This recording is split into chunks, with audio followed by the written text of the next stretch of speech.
UKలో 1 year masters. No IELTS required up to 5 years visa. High visa success rate. కేంద్ర హోంశాఖ సహాయ మంత్రి బండి సంజయ్ కుమార్ భవానీ దీక్ష చేపట్టారు.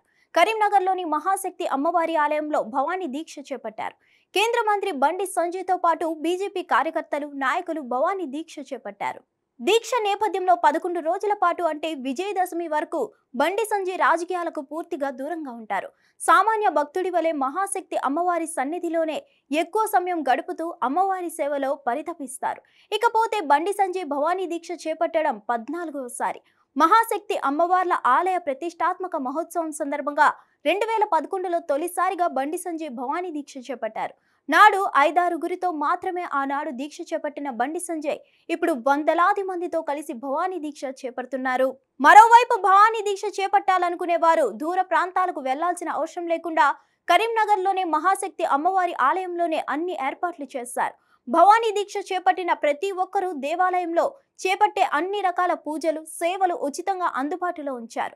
ఇకపోతే బండి సంజయ్ రాజకీయాల్లో అంచెలంచెలుగా ఎదుగుతున్నప్పటికీ భవానీ దీక్షను మాత్రం క్రమం తప్పకుండా కొనసాగిస్తూనే ఉన్నారు.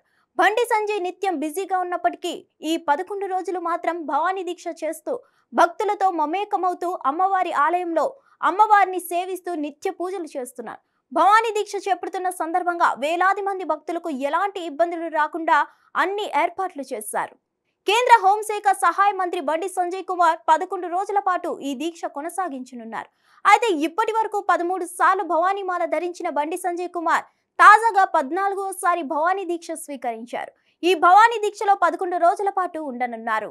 ఈ దీక్షలో ఉన్నంత కాలం బండి సంజయ్ రాజకీయాలకు పూర్తిగా దూరంగా ఉంటూ నిత్యం మహాశక్తి అమ్మవారి సేవలో పరితపిస్తారు. హిట్ టీవీ యాప్ ని డౌన్లోడ్ చేసుకోండి. ఇందులో short news, live news, entertainment movies అన్ని అవైలబుల్ గా ఉన్నాయి. Please download hit TV app. Hit TV app hit TV app ని ఫ్రీగా డౌన్లోడ్ చేసుకోండి.